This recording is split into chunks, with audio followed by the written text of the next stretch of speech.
विकास दुबे की संपत्तियों की जांच चल रही है और जांच के लिए आज कानपुर आ सकती है ईडी की टीम। विकास और उसके करीबियों की संपत्ति की अब जांच होगी, जो कि पहले ही यहां पर साफ कर दिया गया था कि न सिर्फ विकास दुबे की संपत्ति का यहां पर ब्यौरा लिया जाएगा, बल्कि जो रिश्तेदार हैं, जो दोस्त हैं, उनका भी ब्यौरा लिया जाएगा। तो जांच अब संपत्तियों की होगी और ईडी ने आईजी कानपुर रेंज को इसको लेकर एक पत्र भी लिखा है, लेटर भी लिखा है। वहीं विकास दुबे और उसके परिवार की संपत्तियों की अब जांच शुरू हो रही है धीरे धीरे। विकास की खजांची जय वाजपेयी की भी संपत्ति की जांच होगी। तो विकास और जय वाजपेयी, आपको बता दें कि कई देशों की यात्रा कर चुके हैं और हालांकि इस बीच ये भी जानकारी मिल रही थी कि कई देशों में इन लोगों ने अपना कहीं ना कहीं व्यापार, अपनी पकड़ वहां पर मजबूत करने की कोशिश की है।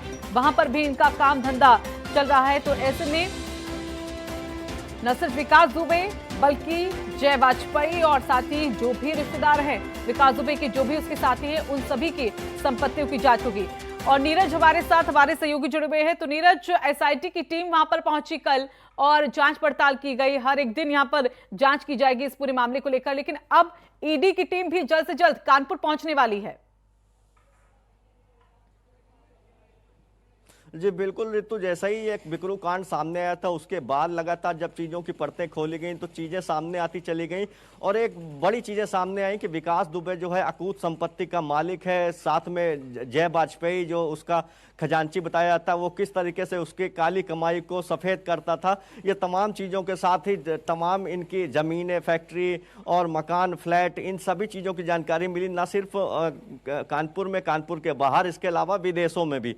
तो इन चीज़ों को लेकर शुरू से ही ईडी ने शिकंजा कसना शुरू कर दिया था। ईडी ने बीती 6 तारीख को कानपुर आईजी मोहित अग्रवाल को एक लेटर भेजा था और इन चीज़ों का ब्यौरा मांगा गया था। इसके साथ ही अब जो विकास के करीबी हैं, इसके साथ पारिवारिक जो हैं और जय वाजपेयी, इन लोगों को जो ये रिटर्न दाखिल करते हैं आयकर का, उसको लेकर ब्यौरा मांगा गया था। और आज ये संभावना जताई जा रही है कि टीम जो है वो कानपुर पहुंचेगी और इन सब चीज़ों को लेकर अहम जानकारियां जुटाएगी। और आगे आने वाले दिनों में यह भी संभावना है कि मनी लॉन्ड्रिंग के तहत केस दर्ज कर इनके तहत कार्रवाई करेगी, क्योंकि जिस तरीके से काले कमाई जो इनकी थी, जो आपराधिक दुनिया और अपराध के चलते कमाई गई थी, तो इन चीज़ों पे शिकंजा कसने के लिए अभी ये चीज़ें होना बाकी हैं और इसको लेके ईडी पूरी तरीके से तैयार दिख रही है। जी नीरज, ये बताइए, अभी जिस तरह से जांच चल रही है, शुरू हुई है संपत्ति को लेकर, शुरुआत से ही कहा जा रहा था कि जब ये हत्याकांड हुआ था, लेकिन कोई जानकारी कि कहां पर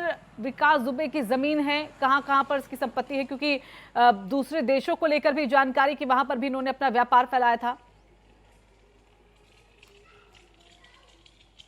देखिए ऋतु, ये चीज़ें सामने आ चुकी कि बिकरू से लेकर बैंकॉक तक विकास का संजाल फैला हुआ था। इसके अलावा न सिर्फ बिकरू गांव, उसके आसपास के गांवों शिवराजपुर, बिल्हौर, मंधना, बिठूर, इसके अलावा कल्याणपुर, काकादो, ये तो शहरी इलाके हैं जहां जो चीज़ें सामने आई। इसके अलावा उस विकास दुबे ने बहुत ही शातिर, चूंकि वो था, तो उसने अपने अन्य करीबियों के नाम पे ज़मीनें ले रखी थी और कई जगहों पर कब्जा भी कर रखा था, सरकारी और गैर सरकारी ज़मीनों पे। इसके अलावा उसका जो व्यापार था उसको किसी तरीके से जय वाजपेयी देखा करता था, उसके काले धन को सफ़ेद किया करता था। और जय वाजपेयी की भी अकूत संपत्ति सामने आई, जैसा कि हम लोग पहले दिखा भी चुके हैं अपने दर्शकों को। तो इन सब तमाम चीज़ों को लेकर जो है ईडी सक्रिय हुआ है और ईडी ने जांच शुरू की। आज संभावना है कि ईडी की टीम पहुंचेगी, जांच करेगी और इसके बाद जो तमाम चीज़ों के कयास लगाए जा रहे हैं वो बिल्कुल सटीक खुलकर सामने आए कि आखिर विकास दुबे, उसके करीबियों और उसके जो खजांची हैं जय वाजपेयी, इनकी कितनी संपत्ति है, न सिर्फ देश में बल्कि विदेशों में भी। चलिए, धन्यवाद आपका नीरज, हमारे साथ जुड़ने के लिए, तमाम जानकारी देने के लिए।